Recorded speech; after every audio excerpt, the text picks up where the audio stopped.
Ecofictologists, welcome back to the channel. My name is Lovis, and today I am delighted to welcome a very special guest. This is John Burns. Hi, John. Hi there. Thanks for having me. For being here.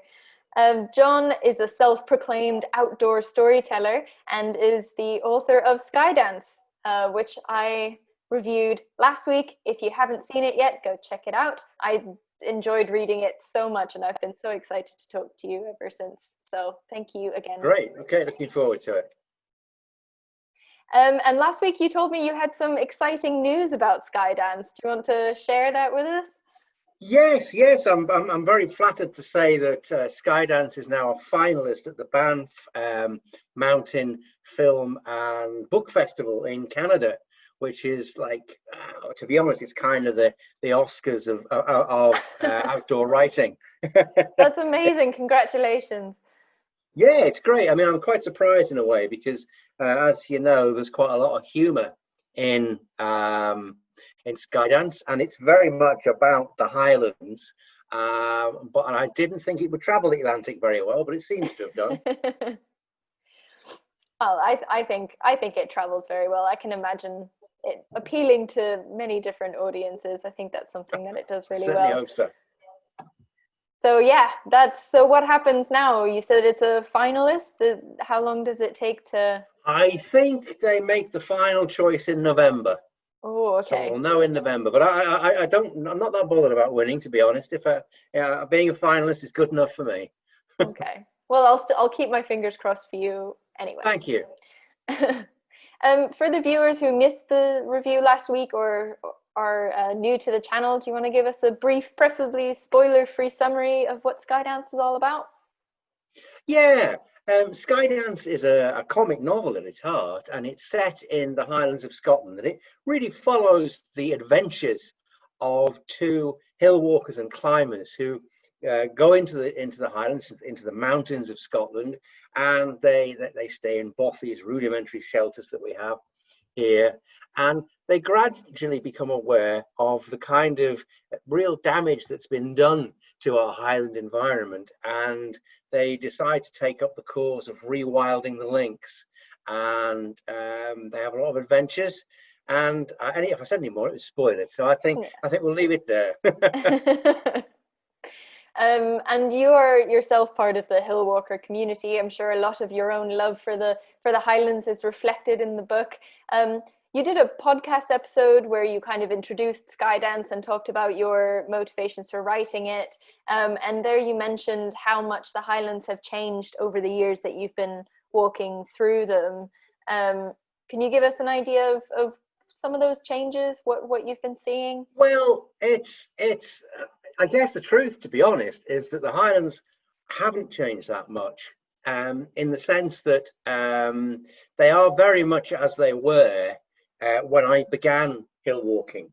And the problem with that is that anyone coming to the Highlands, I think, would think that they've stumbled upon a wild, beautiful landscape. And it certainly is beautiful, there's no question about that. But wild it is not. The Highlands that we have here today are the result of the way that they have been exploited, really, for different kinds of hunting, and they're overgrazed, their forests are destroyed, and the kind of animals that should be living there, like the lynx, like the beaver, are absent, or largely absent anyway. So so you're looking at, I think the best way of describing it is as a wet desert.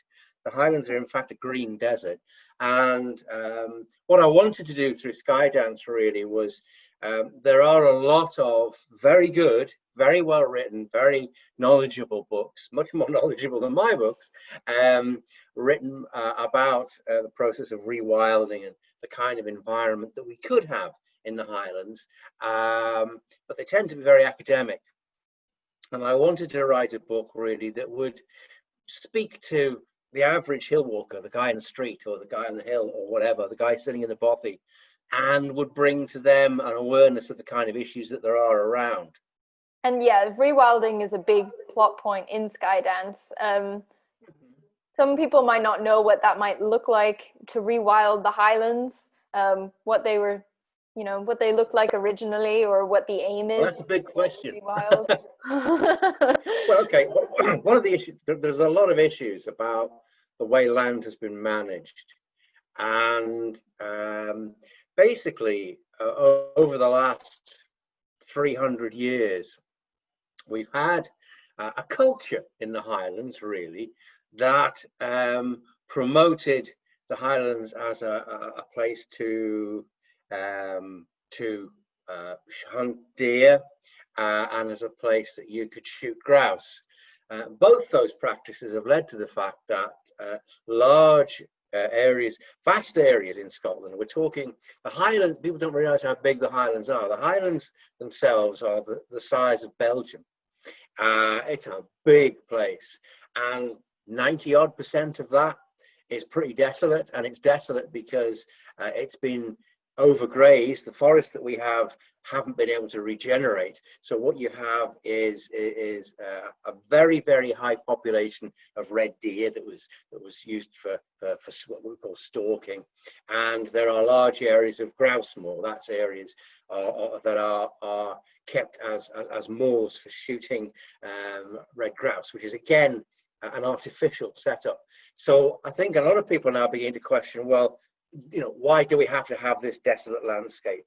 And could we not reintroduce many of the creatures that used to live here and allow the forest to return to be a home to creatures like the lynx that's been extinct for hundreds of years? We are already beginning to bring the beaver back to Scotland, and that's a fantastic thing. I was able to go down to a loch a few miles from here and see for the first time in 400 years the marks that a beaver makes on a tree. Oh. And that's amazing. My father couldn't do that, my grandfather couldn't do that, and neither could his father, but I can. And we're beginning to realize, because of issues like flooding and climate change, that actually beavers can be a very beneficial part of our environment. I'm not, so what I'm really talking about when I say rewilding is allowing a lot of our country to return to the way it was, or the way it could be. Now, that's not to say that there will obviously be conflicts with what people want to do, but I think that's something we could achieve, and it's something that is we're beginning to move towards now. And in the hill walker community, is that something, a topic of conversation often, the rewilding or the wish for wilder highlands? Well, I think one of the great things that it is great to see is that for my generation of hill walkers, the older hill walkers, I guess I'm not the past generation yet, but not far off it, you know. And my generation of hill walkers just thought of the hills as places that you went round and they were a challenge, and you explored them and you did climbs, but you didn't really think that much about the landscape that you were moving through, why it was the way it was, and could it be different. But I think the younger hill walkers and the new generation of hill walkers are very much aware of what the environment, how damaged the environment is, and I think looking forward, the younger generation that are replacing mine will actually be much more proactive about the environment. And in Skydance, the landowners are portrayed quite like cartoonish villains, which made me laugh quite a lot. I had so much fun reading those chapters. They were just hilarious. I wonder if you just added that in for the humor aspect, or if you really think that the landowners are the biggest kind of roadblock to rewilding the Highlands. Oh, that's a big question. I mean, you know, Lord Purdy is a caricature. He's a cartoon, as you quite rightly say. But he's not that far from the truth. Certainly 20 or 30, 40 years ago, there would have been a lot of Lord Purdys about. It's not so much the individuals that I'm against. What it is that we have what we're seeing is the beginning of a cultural and political change in the Highlands. It's a very strange thing to me, but if you go back, say, 2,000 years, nobody owned the land. You lived on it, and people moved around or whatever, but nobody owned it. No one built the mountains or the locks or the coastline. It was there. And but what happened was that people started to decide they would decide that this stake their claim, if you like, and if you wanted to hold a piece of land, if you had more blokes with sticks than the next people had, then you could hold on to it. And that gradually evolved so that the people who had the most power held the most land. And then, because they were the most powerful people, it then passed into law. And so today, a couple of thousand years later, maybe hundreds of years later, the way our land is managed was decided by punch-ups that took place hundreds of years ago. That's crazy. What I object to, not so much as sort of a landed gentry, but the fact that there are individuals within Scotland. In Scotland, Scotland has the greatest concentration of land ownership in the smallest number of hands in Europe. So nowhere else is land ownership so concentrated in a few people. There are literally people who own hundreds of square miles, and largely, to be honest, they can largely do what they like with it. And that's what I object to. There are some great, it's changing. We're at a really fascinating point in the development of our landscape, in that it is beginning to change. There are new landowners coming in who don't have the sort of culture of deer stalking and grouse moor management, and they're beginning to look towards rewilding as a way to go with the landscape. So it is changing, but we're very much hampered by, Scotland is very much hampered by what happened 200 or 300 years ago. Queen Victoria has a lot to answer for, because the sort of she popularized this sort of mythical Highlands of men in kilts with bagpipes and tart and the Highland games that we have today. These were all things that she developed, and it became fashionable during her time for wealthy people to come to the Highlands and to use it as a kind of playground. Well, I think our land is far more important than that. A land is where people come from. It's where you stand. It's the air you breathe, the water you drink. And what we should be doing, we should be looking at how can we manage this for the future. What do we want to hand over for the next generation? Do we want to hand over a desert, a scarred, damaged landscape bereft of its animals? I don't think so. I think we want to hand over a landscape that's vibrant, that has people in it, that has people enjoying and engaging with the landscape. So that's my speech for Parliament, anyway. That's where well, it was a very good speech. It's a very good speech. And this interaction with people and the environment is something that we want, but also is often a cause of conflict. Human-wildlife conflict is a big controversy in the Highlands, especially when it comes in contact with grouse shooting. That is something that's obviously very central to Skydance. I have colleagues who work at the university who've worked for years in this conflict between grouse moor managers and the estate owners, and conservationists and animal rights agencies who protect animals like the hen harrier. And unfortunately, not a lot has been accomplished, even though so much has been tried. And Skydance doesn't have to actually embellish very much on reality in order to create conflict and exciting plot. Yeah, okay, I think that's a yes, you're right. I have to say, I do not think that we will get very far by negotiating with landowners. Landowners do not negotiate. They own the land and regard it as their right to do with as they wish. And one of the reasons I think that I think you can't understand grouse moors, the existence of grouse moors, but which is something like around about 16 to 18% of Scotland. You can't understand them in an economic sense. They are political and cultural entities. In that, I think that one of the main reasons that landowners have so far, it's changing, have so far been so resistant to any kind of change, is that they see it as an attack on their rights to do what they wish with the land. And again, it's almost, I think, grouse moors are almost a political, are a social kind of statement. They are actually an embodiment of the class system. People don't run grouse moors to make money. Grouse moors, by and large, don't make money.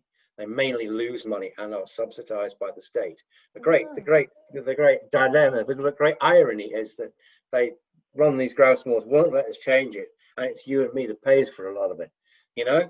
I thought it was quite lucrative. Oh, I've been conned. Well, no, I mean, you know, well, what they will tell you is, and this is true, that I think it's the grouse industry creates about 2,600 jobs in Scotland, and it brings in about 223 million. But if you looked at it, but that is it's just a veneer. If you look a little, if you dig below that a little bit, many of the 2,600 jobs are actually not full-time. Many of them are not particularly well paid, and many of them are people who are working in jobs where where they live in tied houses, so that if they lose their job, they lose their house. So it's maybe not that envious a life to lead. It also, there've been a number of studies, and I won't sort of go into those, but there are a lot of studies that there are lots of different ways that you could use that land and you would get more of a return.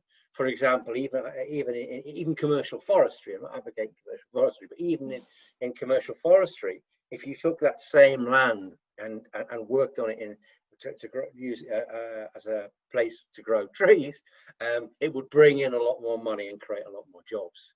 So actually, although and also, you know, the money that the driven grouse industry does generate doesn't go to the community; it goes to the landowners. So it's actually sucking in a way money out of communities. You know, and if you look at things like wildlife tourism on the Isle of Mull, the existence of white-tailed sea eagles there has brought in hundreds of visitors, and it's really made a big difference to the economy. So I've forgotten what you asked me there, but well, I don't think I actually asked a question. It was just to get the ball rolling. You took it away, which is exactly what I wanted you to do. Yeah, I think I've thought, you know, the issue is that there are a number of changes taking place though that I think are really significant. The first one is an event recently.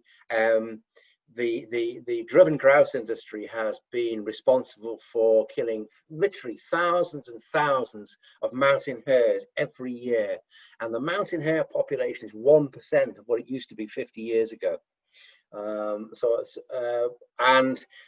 The reason they do that is it's thought to introduce disease to the grouse population, but there's no real scientific proof of that. But recently, the Scottish government made the mountain hare a protected species, much to the chagrin of landowners, and I think that's a very significant thing, because not so much for the mountain hares, which is great for them, but it is in the past the landowning community was so powerful that would not have happened.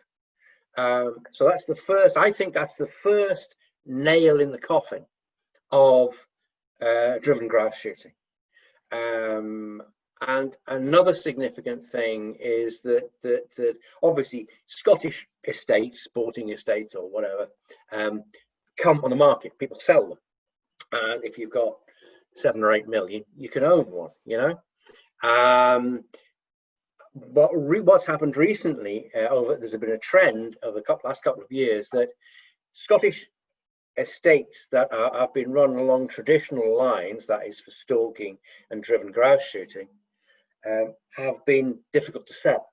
And the ones that are selling are the ones that have rewilding potential and also can have the potential of earning money through carbon sequestration, through more environmentally friendly land use. So that economics is beginning to drive away from the traditional estate. So that edifice, that for as long as I can remember, Scottish sporting estates ruled the roost. That was it. You couldn't move them.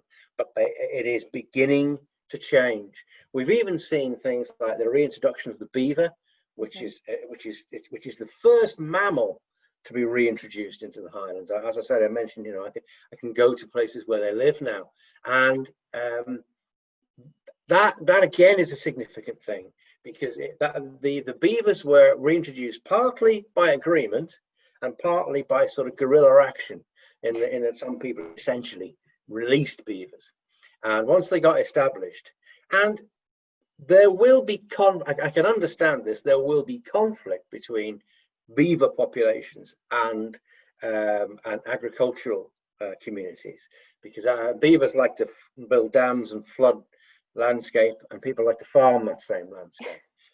And somehow we have to manage that. It's not going to be black and white. It's not going to be easy. It can't all be for the beaver. It can't all be for the agricultural community. But we do have to grow food, So there has to be. But there are ways. But there are benefits from what the beavers do, and there'll also be problems. But we have to learn to manage that. And I think we can do that, particularly for the lynx, which is what Skydance was about. And do you think kind of public opinion is going to be a massive player in deciding how that goes and whether it works? And do you think raising awareness with the public on conservation issues through like about the hen harrier or the lynx or reintroduction plans is going to be really crucial in the next couple years? I think the thing that counts is political will. And I think that is growing and developing. We have a whole challenge, particularly in the Highlands, about how we use our landscape, and I think that's been partly thrown into relief by issues like COVID-19, because obviously you'll have heard controversies about people wild camping, as they call it, or roadside camping, really, and leaving a mess everywhere, wrecking the place or whatever. And and we have, but I think it's completely the wrong idea to try and prohibit people from coming into the countryside. If we're going to get people to value the landscape and value what happens here, then I think it's really important that people have contact with wildland. And part of that, again, is going to be give and take with local communities. And part of the thing that we have to do in the Highlands is make sure that the infrastructure is there to support people coming in. Because after all, the lifeblood of the Highlands has for the last 300 years been tourism. So we have to do that. So I think, so part of the reason that I wrote Skydance was one of the interesting things is that the lynx has almost completely dropped out of the popular imagination. When I first heard about rewilding the lynx, it came as a surprise to me. I thought, were lynx part of our landscape once? And it turns out, of course, there were. There are no stories have come down through the years. There's lots of mostly erroneous stuff talked about the last wolf, and we have stories that we tell our children about bears and all kinds of creatures like that. But as far as lynx are concerned, it's as if they never existed. So one of the things I wanted to do was to try to get lynx back in to the popular imagination. The major problem, obviously, between reintroducing beaver and reintroducing lynx, is that lynx are carnivores. So there's a big difference in bringing back, in the popular imagination anyway, in bringing a carnivore, a predator, into the landscape. Because we're used to walking around being the top predator, nobody bothers us. But lynx wouldn't bother humans either. But people don't know that, they don't understand that, and I think it's important that we start to tell stories, because stories change people's minds. I think if you want to change someone's mind, it's pretty difficult to do that by discussing things. Actually, by presenting facts does nothing really. But if you can engage their imagination, if that is when, that's how to change people's mind, how to bring rewilding issues and creatures like the lynx into their consciousness. You did an interview with David Hetherington on your podcast Outside In on reintroducing the lynx, and you talked about this, and he said that conducting the reintroduction of the lynx through the media might not be the best way to do it, that he would suggest a slower approach. So maybe, representing it in fiction is kind of a gentler way of bringing it to the public's attention. Maybe people are more receptive to lessons that they read in a book rather than what they see on the news. Yeah, I don't know. One of the problems is that our social media is very bad. We all use social media now, perhaps more than the traditional TV or radio or something like that. It's an interplay.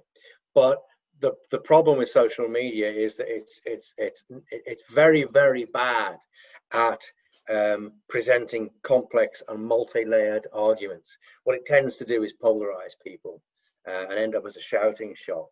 And that, I think that's what David was meaning, really, that when he was talking about the media. The media does that as well. Newspapers will tend to take a sensationalist stance, and they'll find a farmer who will say this is the end of farming or whatever, and present that. So yeah, I hope that if you can, I suppose what I try and do with fiction is to kind of whisper in the ear of the reader. And when they come away from it, I hope, and that's indeed some readers have said to me they have done, they've gone away to read David Hetherington's book, The Lynx and Us, or they've gone on to read other books about rewilding, rebirding, and things like that. Which that's great. That's great. If the book, and even in some small way, leads to a lynx being wild in the Highlands, or indeed anywhere in Britain, then it's achieved an amazing thing. Well, that's the goal, isn't it? A lynx rewilded in Britain. It is. Yeah, I was going to ask what kind of feedback you've received from the book, whether you've heard that what you wanted to happen is happening, and it's great to hear that it is, that people are responding to you and saying, I'm educating myself more about rewilding and the lynx. Yeah. That's really wonderful. It's always difficult writing a book like that, because for some people who understand the arguments, then it's kind of not exactly patronizing, but they know where you're going with it. They know what you're talking about. I give talks over the country, and sometimes, and I started talking in Nottingham about grouse shooting, and someone put their hand up and said, "What a grouse!" So it's very difficult to know how to pitch that argument, but I think we have to start somewhere. So I think that. So yeah, I think I've had fantastic responses to be honest, to all of my books. Way better than I expected. I never expected that Skydance would become a finalist in BAM for my answers. I don't know that. I'm not sure. Well, I always say this, that literary awards don't mean anything until, of course, I win one. And of course, they'll become really important then. Well, I don't think anyone could read Skydance and not laugh, because it is packed full of humor. I hope so. Yeah, I hope so. Oh, it really is. I had such a good time reading it. Do you think humor is important in getting these kinds of messages about rewilding and the destruction of our environment and the major issues that we're facing? I think it's important that we, well, one of the things I suppose that I try and do is, I think life has become incredibly serious. We've got a really serious issue at the moment with COVID, but if it isn't even for that, we're living pretty dark times in a way. And what I wanted to bring back in my writing really is the kind of enjoyment and the sort of fun that I have in being out in wild places. And a lot of that is partly the ability to laugh at yourself, and we're kind of losing that a bit. We're kind of becoming incredibly serious. And so really, what I was trying to get across with the humor side of it, this should be enjoyable. This should be fun. We don't have to live in a risk-assessed and regulated environment all the time. You can actually get away from, because that, at the end of it, that's actually what life's about. That being in places and enjoying each day that you have. That's what life's about. Not arguing about Brexit. We probably have to do both, maybe. But yeah. Oh, but what a better world it would be if more people did that. I guess. Were you aware of the term ecofiction when you wrote the book, or did you come across it when you marketed it? No, this is the first time I've heard of it, actually. Oh, really? I've heard of. Can't remember. I've heard of a very. There are various eco terms about, aren't there? There are. Well, you better tell me, what's ecofiction then? Oh, well, I think ecofiction is fiction where the environment and our relationship with our physical environment plays a major role in the plot. This can bridge so many genres. I don't think it has to be a specific genre. I think a lot of different genres can portray and incorporate those dynamics into their plots. Oh, right.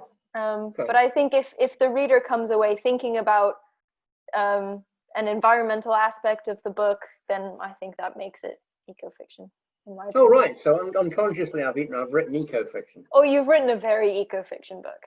Okay. Even though I didn't know I was doing it. Well, fair enough. It comes naturally to you. Well, it would be very difficult to not write an ecofiction book if your goal was to make people aware of the destruction of the Highlands. Yeah.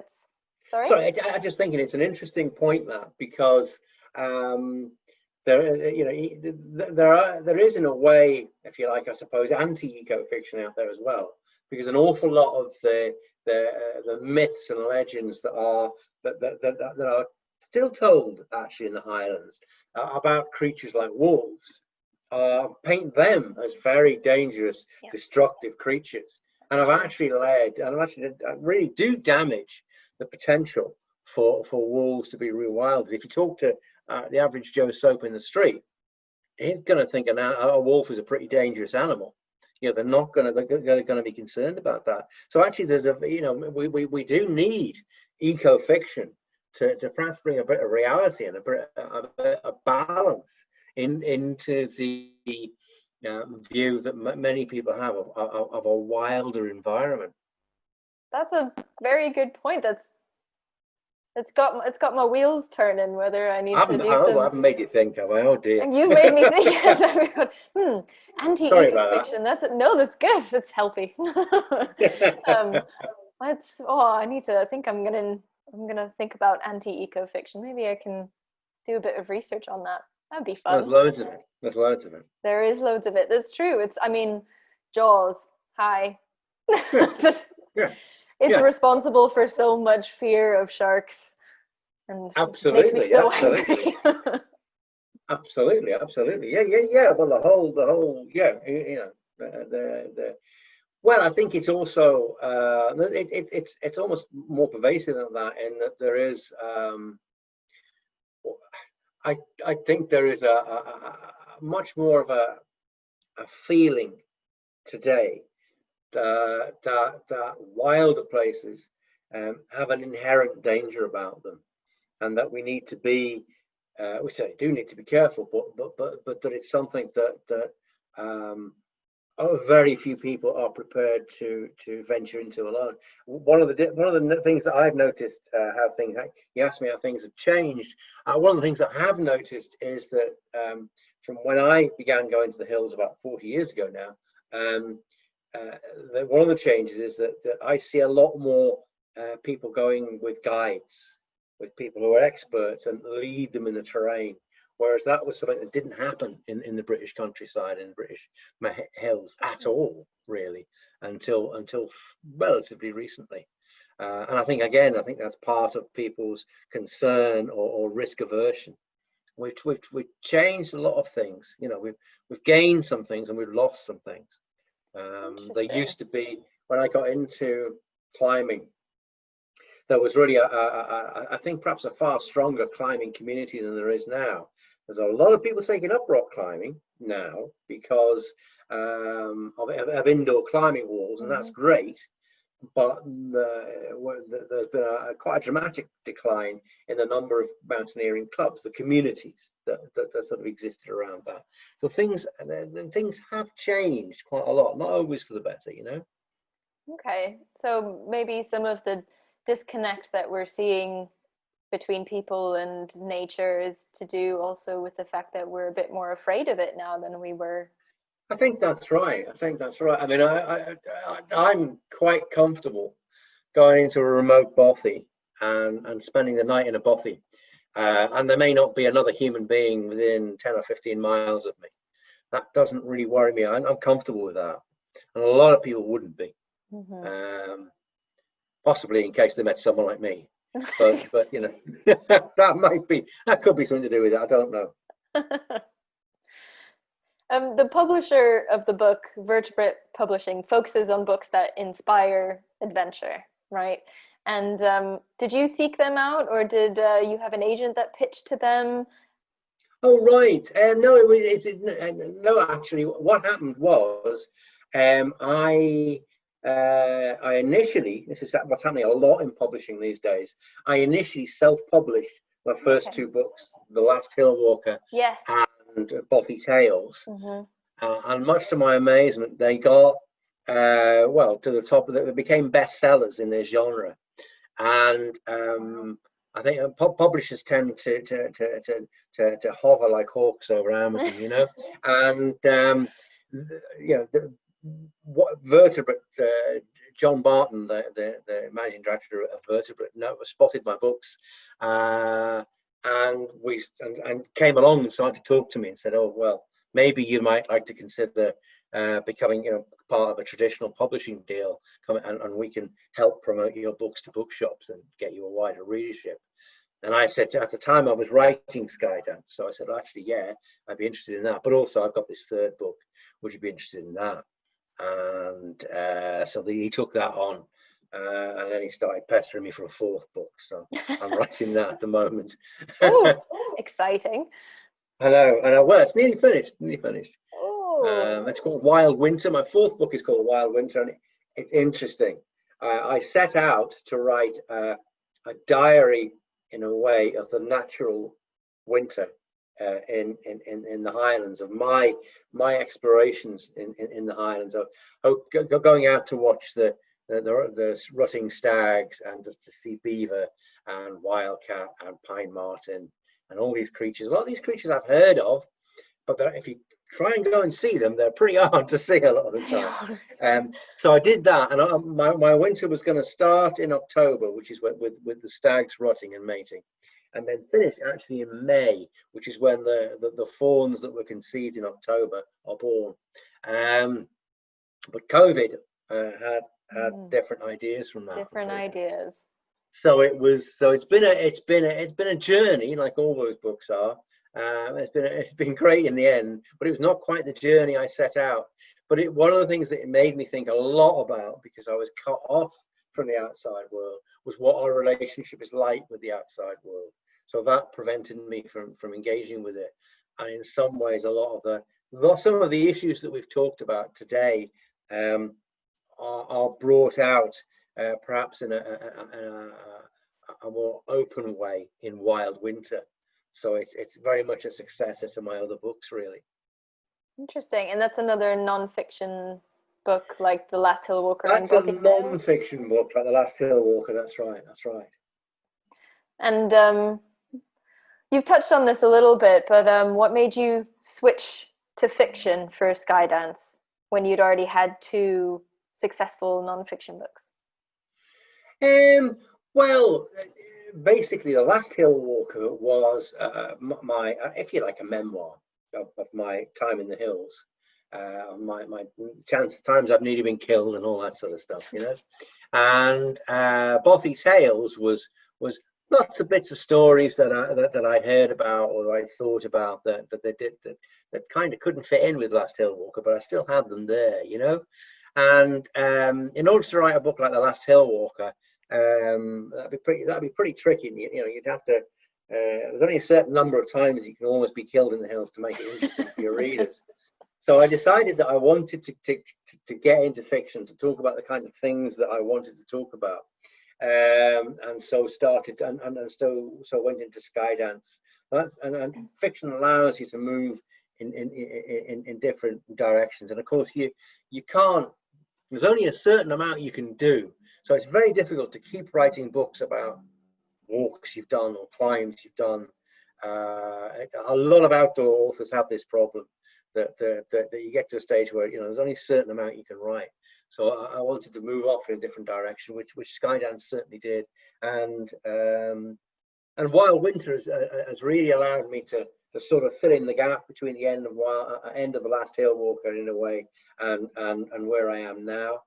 Because what's happened over the last few years, I've become far more interested in the environmental issues that surround the mountains and the creatures that live there than I was in the past. And so Wild Winter really kind of follows that sort of journey. Yeah, I've heard you mention before that the kind of journey of Angus, the character in Skydance, kind of mirrors yours a little bit as he becomes more and more aware of what's happening in the Highlands and the nature around him. That's right. Well, it's interesting. I was coming up on the train from Edinburgh, and there was a woman sat opposite me as the train rolled through the mountains and the green hills of the Highlands, you know. And she said to me, she said, "Oh, isn't this magnificent?" And I could have said to her, "Well, it depends what you see. What you see is a wild natural landscape, and what I see now is a damaged and scarred environment, bereft of the kind of wildlife that it should have. So I see destruction and you see nature." And that's kind of what's happened to me over the last few years. When I used to see I used to admire the landscape. Well, the difficult bit is you can't unsee that. Once you see the scars that are there, it's forever with you. You forever look at the landscape and think that's not the way it should be. So I don't know what you asked me, but there's I just talked about Angus, but it's that's and that's essentially what happened to Angus. It is that's what happened to Angus. And once he started to see it, he couldn't unsee it. Yeah, can't unring that bell. Yeah, I just actually only have one question left for you, and I know that you said you don't you weren't aware of the term ecofiction, but do you have any recommendations of other fiction that you think represent nature or the environment or conservation in an interesting way? Any fiction? That's quite difficult. There is not a lot. It is pretty. That's quite an interesting. I think there's a few children. There's a children's book. I can't remember the name of it now on the links. But I'm trying to think of a similar book in that niche. I can't think of any, to be honest. There's a lot. I mean, there's Jim Crumley's The Last Wolf. There's Benedict MacDonald's Rebirding, fantastic book. You mentioned David Hetherington's book about the lynx and us. Those are great books. If you want to know more about ownership, there's Andy Whiteman's books. They're really good. There's books. everything goes out your head when you ask this. Of course. Yeah, I'm putting you on the spot here. There I'm are sorry. a lot of, I think I've not really thought about this before, but you're right. I mean, obviously going back years, there's Ring of Bright Water, Gavin Maxwell's book, which I hope that I can do for the lynx what his did for the otter. I doubt it, but that's what it's like. I cannot think of another book. There are children's books that I can't remember the name of, but books for adults that are about this kind of subject, I think I can only think of mine. There must be others. Can you think of any others? Well, we're in the middle of the conservation and ecofiction series on the channel at the moment, and so far so I've reviewed a book called 3 Ways to Disappear, which is about tigers in India. And, okay. And the main character joins a conservation organization working in a national park in India, and it talks kind of about the conflict between tigers and humans and how to protect them. Yeah. So that was brilliant. I've just finished one called Ivory Ghosts, which is all about elephants in Africa and the ivory trade and illegal poaching and stuff. So those are both fiction novels. The 3 Ways to Disappear is by Katie Yoakum, and Ivory Ghosts is by Caitlin O'Connell. Oh, right, okay. So there are some, but obviously it's obviously a genre that needs promoting, really. You have to set up an award, so you give a prize for it. Maybe someone will win it. That would be great. That would be great if it could get a bit more PR, a bit more marketing. That would be wonderful. Well, that about wraps us up in terms of the interview, John. Thank you so much for taking the time thank you. to talk to me and to appear on the channel. I've really enjoyed our chat. Where can people go to find out more about you and find the book and find out more about me? Probably visit my website, johndburns.com. The D is really important. There's other John Burns is about, but I've got the D, you know. And you mentioned earlier there's my podcast, and what I'm trying to do, my podcast started out very much talking to mountaineers about their books, but more recently I've been trying to bring guests on board who can talk about the environmental issues and about rewilding. Hence I had David Hetherington, and I've had Peter Kearns from Scotland, The Big Issue. I think it's Peter. Yeah, it is Peter. And a few other people who've been talking about their concerns about the environmental issues. And I'm hoping to get Benedict MacDonald on. So so you could so if you come onto the website, you can see the books, but you can also completely free, gratis, you can listen to I think I must have something like 26 hours of podcast. So if you can bear to hear me drone on any longer, then that's where it is. Okay. Well, I would highly recommend it. The episodes that I've listened to have been very informative and quite entertaining. So thank you. I recommend people to go and listen to the Outside In podcast. Right. So all that's left is for me to thank you again and say see you next week, ecofictologists. Thank you.